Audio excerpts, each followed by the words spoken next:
This is MFG Out Loud. Courageous conversations about sales and marketing for today's manufacturers. With your hosts, Ray Zaganto and Allison DeFore.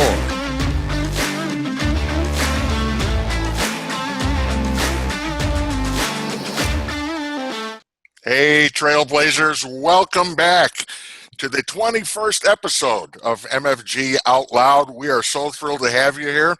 Today, we are going to have a courageous conversation about leadership through the lens of execution. And I know you're thinking that you probably know where this is going to head. I got a surprise for you. You're about to learn something here, so stick around. Our special guest today is Mr. Monte Pedersen, and Monte and I have connected on LinkedIn, is where we first met, and his comments and content wound up in my feed, and having been a practitioner and a student of leadership and management and all of those fun things, I saw these comments and this content. I'm like, who is this guy? And I would write back, and he would write to me, and just had some of the most engaging conversations virtually. Well, a couple months ago, I thought, I got to talk to this guy. And then after I did, I said, Allison, we need to have him on the show. So we are so thrilled to welcome Monte Pedersen, who is the principal with the CDA Group, which is a unique leadership training firm, specializes in strategy execution management, a completely operations-based system and process that helps leaders achieve their strategic initiatives and get better every year.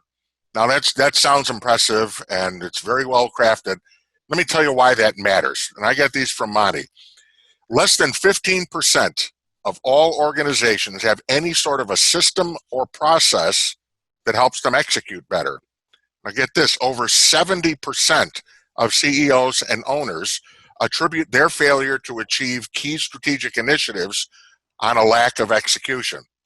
So this matters. It's getting results matters. As I mentioned, Monte and I have gone back and forth on a lot of times on LinkedIn, and had the privilege of some awesome Zoom conversations. Monte's insights and recommendations are going to be refreshing, they're actionable, and they're effective. So with that said, what a privilege it is to have you with us today. Monte, welcome to MFG Out Loud. Well, thank you, Ray, and thank you, Allison. It's a pleasure to be here with you. And I don't think I've ever shared this with you, but the main reason why I connected with you on LinkedIn was the unicorn tag. And I'm like, well, I've never met a unicorn. And then when I got connected to MFG Out Loud and I saw your website and I saw Allison wearing the Spiritual Gangster t-shirt, I'm like going, okay, this has got to be good. When would I ever get to be in the same room with a spiritual gangster and a unicorn? So, and here you are. yeah, very excited. Oh, that's awesome. So glad you're here. So why don't we jump right into the courageous conversation? Your business, your firm today, you've got a really interesting origin story. What brought you to this? Because if you just looked at, hey, well, here's your past experience, you kind of took an interesting twist, but it does make sense. What got you here today and so interested in leadership through the lens of execution? Well, it kind of comes down to two things and two key events. And the first was my nearly 38-year career in the corporate world, in the contract services management world. I left all of that in 2016, and it just didn't really end well. Not from how I exited, but more from just my experience. I'd had such a good experience over my career, and then the last 4 or 5 years, things were just really difficult, and it seemed like there was just a big void there when I left. And so, in thinking back on it and what happened, what transpired, a lot of it was just related to how people got treated and leadership decisions that were made and how we managed. And so really the genesis of the CDA Group can be directly attributed to my wanting to, go back and work with organizations and help, improve the lives of leaders and managers and employees, and, get them get them to a stable place where they can have a good working life and a functional working life and enjoy some success. I mean, we spend a heck of a lot of time at work, and I spent, I hate to think about the number of hours I spent in that nearly 38 years. And what do you get out of that? And so the CDA group was really formed to help build that. And I'm sorry, go ahead. No, follow up, and then I'll grab the next event here.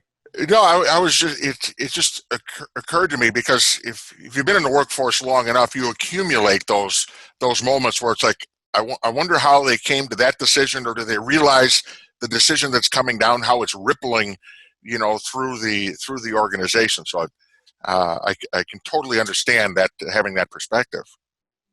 Yeah, there's some huge disconnects there, and it just, to me, there was just a lot of egregious error, and some of it I understand, a lot of it I didn't. But and anyway, that's neither here nor there. It's it got me to this place and got me energized enough to to seek a second career and to do this. So the second event that was really big, and this actually happened while I was in my career. One of my accounts was a major Midwestern university, and I had gained this account through, again, another reorganization, and I walked into it, and I found out that the team there was using an execution management system, and I had no idea what that was. And so my predecessor said, okay, Chris and his team, the team on site, they're using this system. I think it's kind of neat, but I'll let you pass judgment on what you think about it. So, but I would definitely recommend you at least take a look at it. And so I jumped into it. I got immersed in it. And so I basically spent 3.5 years working with the execution management system that I now take to market, for people. And, the interesting thing about that particular account and how I received it was the individual who built the system, Wayne Nelson is his name, and I guess I can share the name of the system. It's called KeenLink, but Wayne owns a company called Keen Insight, and Wayne was he was a business consultant in the manufacturing aerospace industry in Southern California back in the 90s.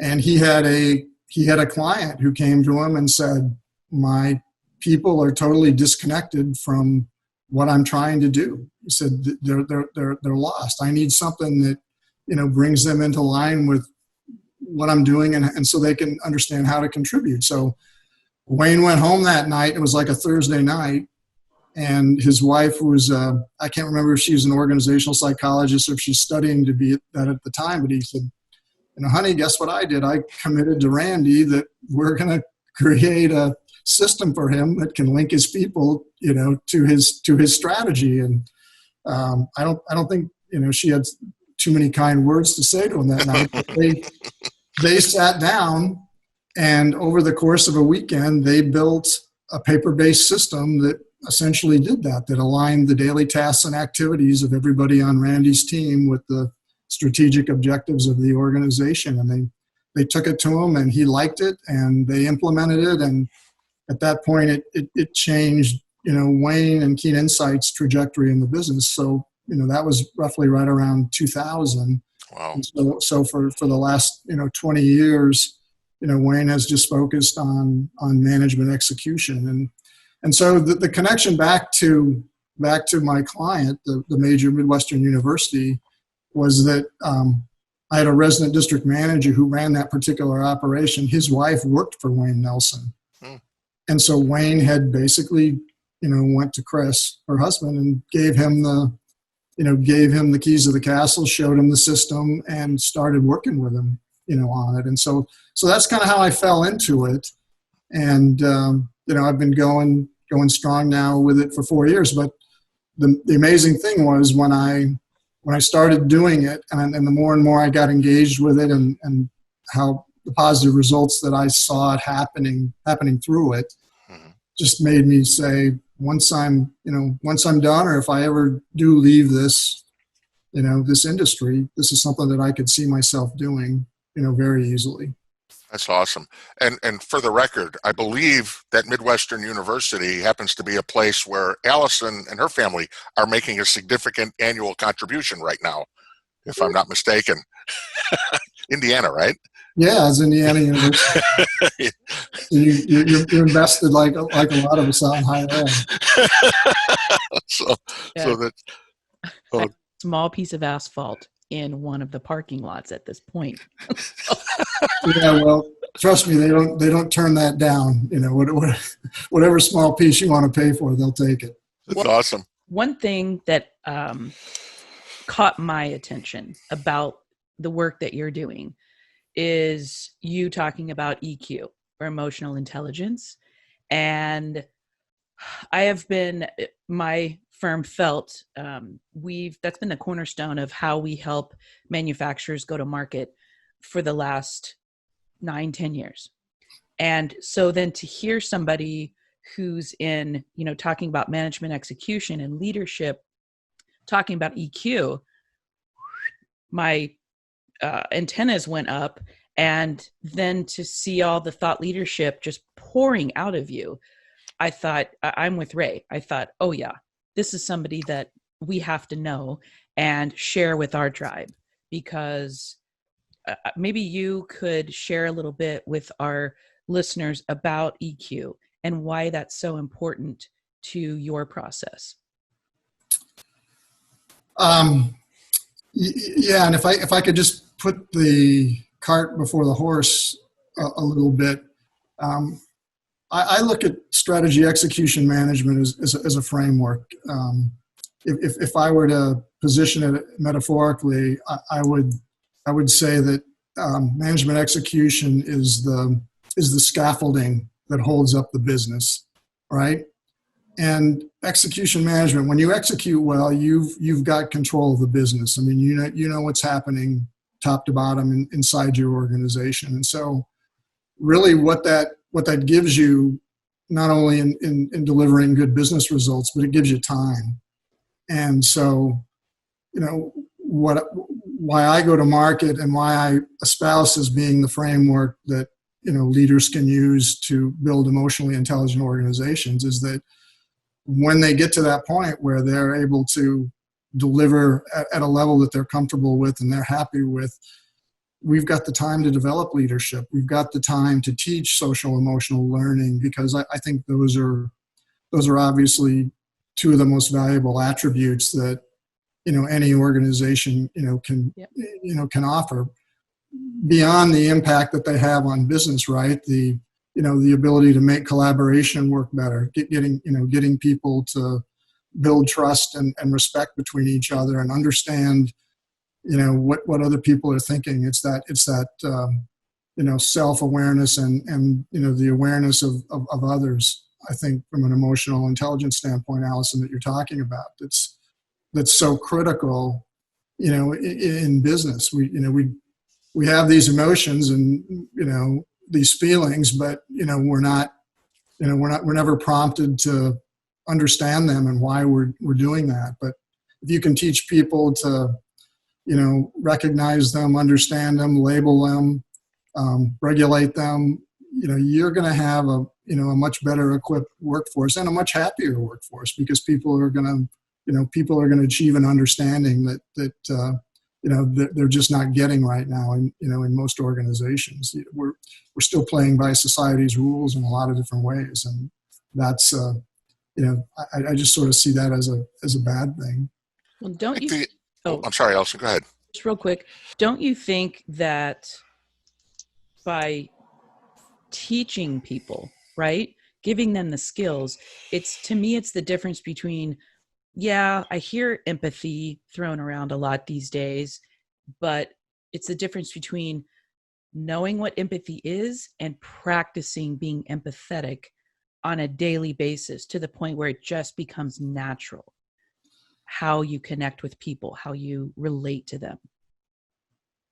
Yeah, that's right. One of the greatest things that you can do as a leadership team is show your vulnerability to your people. I mean, nothing builds trust and respect faster than that. And so when people learn to be vulnerable and they understand that they can be vulnerable at work, just like they are at home or school or wherever,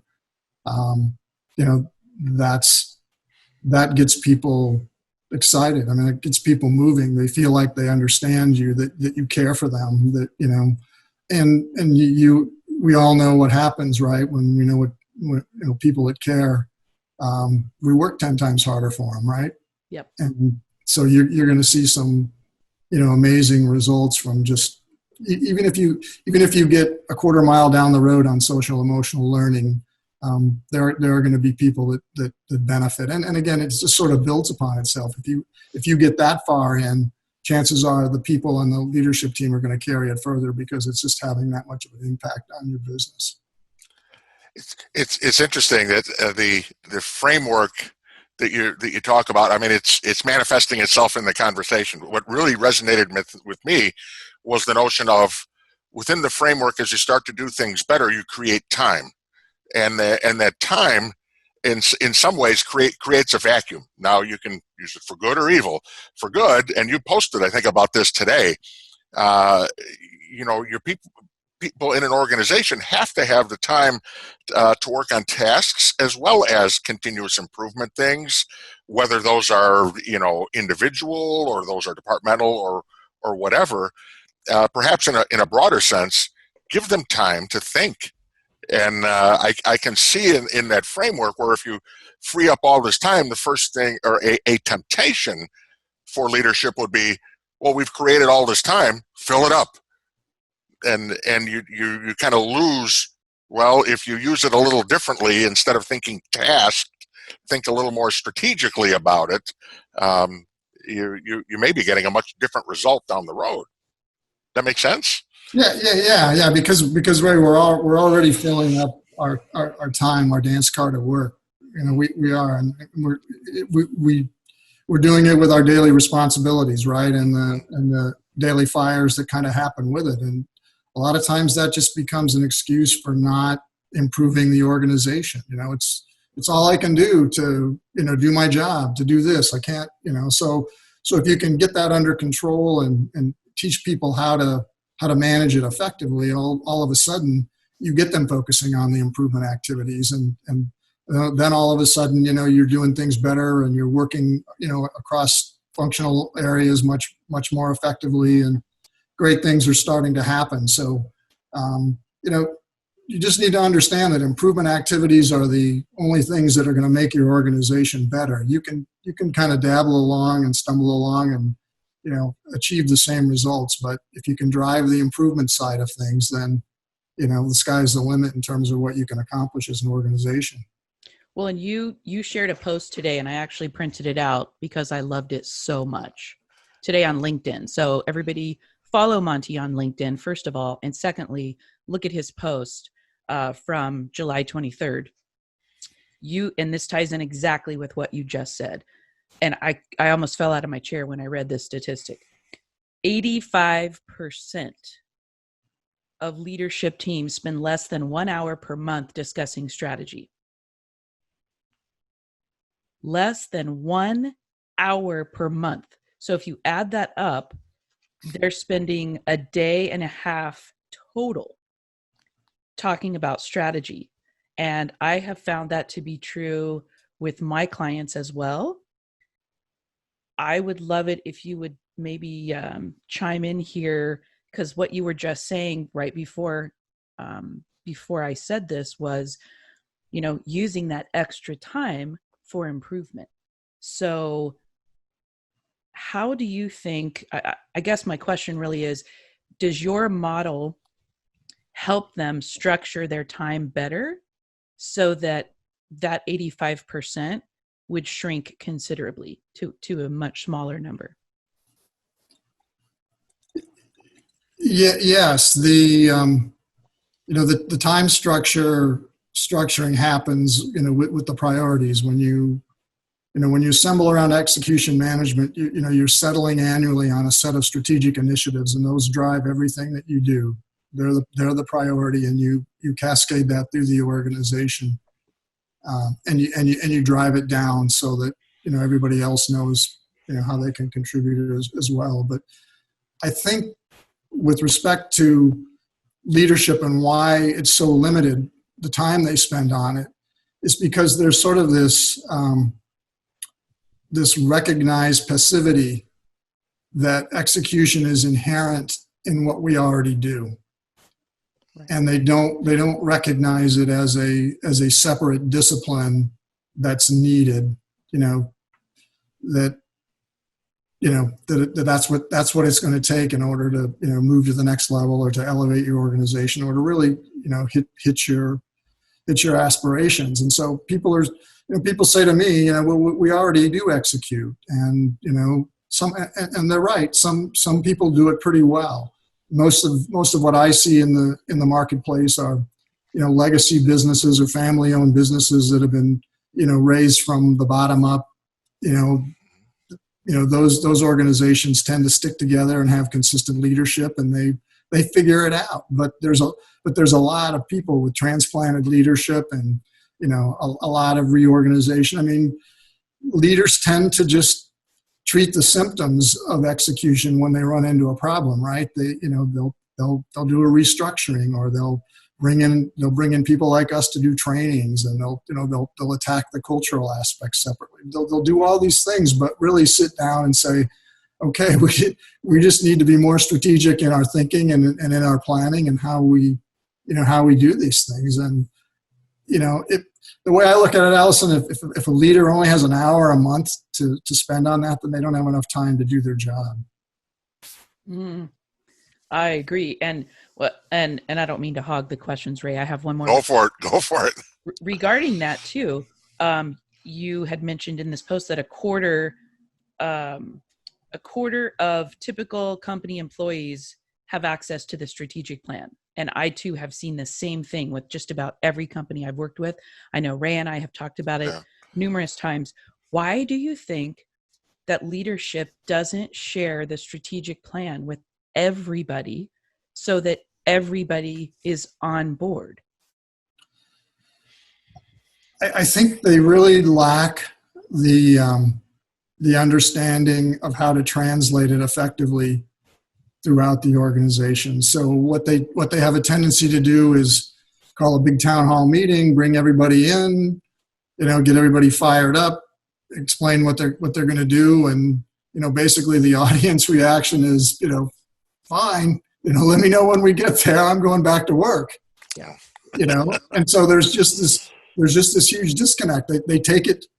They probably are trusting their functional area leadership to take it from there and to roll it out and to make sure that it happens. And generally what happens is those people are they're not different than anybody else in the organization. They have responsibilities and day-to-day jobs that are critical, and to think through how it's going to affect their people and how they're going to make it happen. It's just not putting the pre-thought into it. And the real irony that drives this home is Harvard Business Review did a study. It's probably been 10 years or more, but they asked CEOs and senior leaders what's the single most important leadership attribute that you have to have. And far and above, it was like 97% of them responded that it was strategic thinking.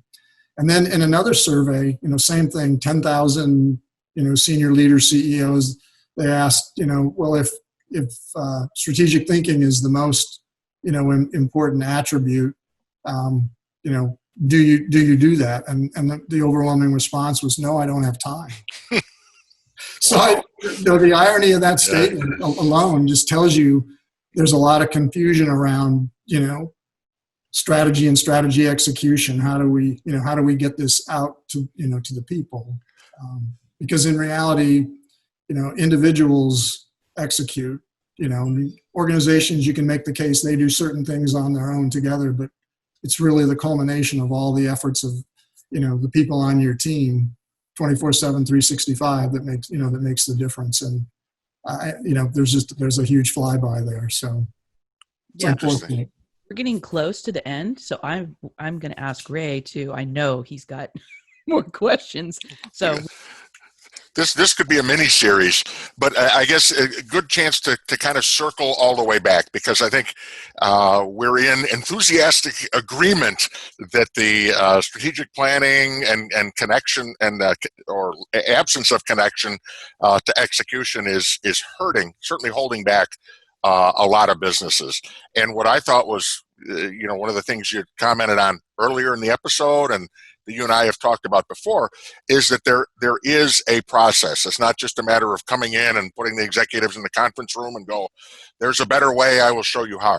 There really is, one of the things you bring is a structure and a framework that they can follow that helps on the strategic planning all the way through the execution side of things, right? Yeah, absolutely. And like all good things, it starts at the top.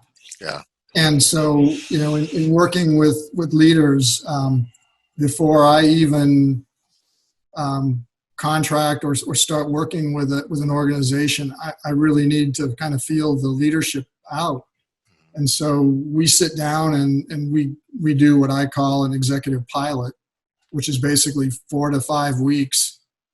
Probably takes 10 to 15 hours of the CEO's time outside of work to complete that process. But really what I'm doing in that process, I'm doing two things. One, I'm testing the CEO and the leadership to see if really they're cut out for this, that they're really going to be committed. And the second thing I'm doing is I'm setting the foundation in place for how we're going to move forward. We're doing all the pre-work around, the core behaviors, the strategic initiatives. We're setting up, we're going over the mission, the vision. We're making sure that that's going to align with, what they want to actually achieve. So we put them through a lot of paces, and that's a little bit of work. And but if you're willing to do that and you're willing to commit to that, then the rest of the process is really me coming on board and just culturally embedding this into your people's daily pattern of management. And I can't describe it any more simply than that if we can get through that first part and get the leadership all aligned, then, rolling this out through the organization, it can happen, and you can just watch it and you can continue to focus on the business and not feel like, you own that process. That's awesome. I respect, I admire that there's a process there that has enough degrees of freedom to be tailored to the culture and the people that are there. I think Allison and I have seen this time and again. Having that third-party perspective is so critical, and being able to guide them through the change, because this is as much a change management exercise as well. You got to be there with them, get the plate spinning, and let them take it over themselves. I think that's a solid approach. Yeah, I mean, truth be told, they supply all the rocket sauce. Yeah. I just kind of shake it out of the bottle and get it out, get it out there, and then we put it all together, and then we continue to learn. And again, I don't want to mislead anybody by thinking that we come in and then in a month or two you're executing well. Sometimes it takes a little while, and obviously if your organization's bigger, it's going to take a little bit longer. But the thing that I really like is that you'll go into an operation and 6, 12, 18 months later, the people will look back and say, we don't know how we ever did it before, because now we've got all this clarity around what we're trying to accomplish, and we're all planned out. We know what we do every day and why we do it, and that's one of the biggest compliments that people can pay me and the system that I use is that it's working, it's making things better for us, and we're a better company or organization as a result. And that's what we wanted to share with our listeners today, that there's a path forward. It can be better, right? And Monte's a resource to tap into to learn more about that. So Monte, we're so thrilled to have you here today. No kidding. This could have been this could be a mini series. I'm sure we're gonna come back to you at some point in the future. And if you're kind enough and available, we would love to continue the conversation. Yeah, well, I've picked up your podcast and I listen to it, and I'm going to continue to listen to it. So if episode 42 avails itself for a repeat appearance, I would certainly be honored and grateful to be able to do that. Well, that's awesome. Monte Pedersen with the CDA group. We're going to have show notes and all kinds of awesome things for you to be able to get in touch with Monte, be able to reference some of his awesome content. Find him on LinkedIn, connect with him, follow him, and what a great episode. Thanks, Monte, so much. Allison, you want to take us home?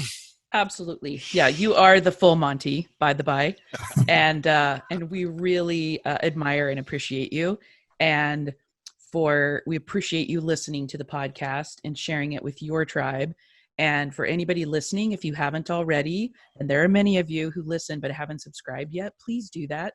It means the world to us. If you like the show, please leave a review and feel free to share this and tell a friend, because this is a big industry, and we want to help strengthen it for generations.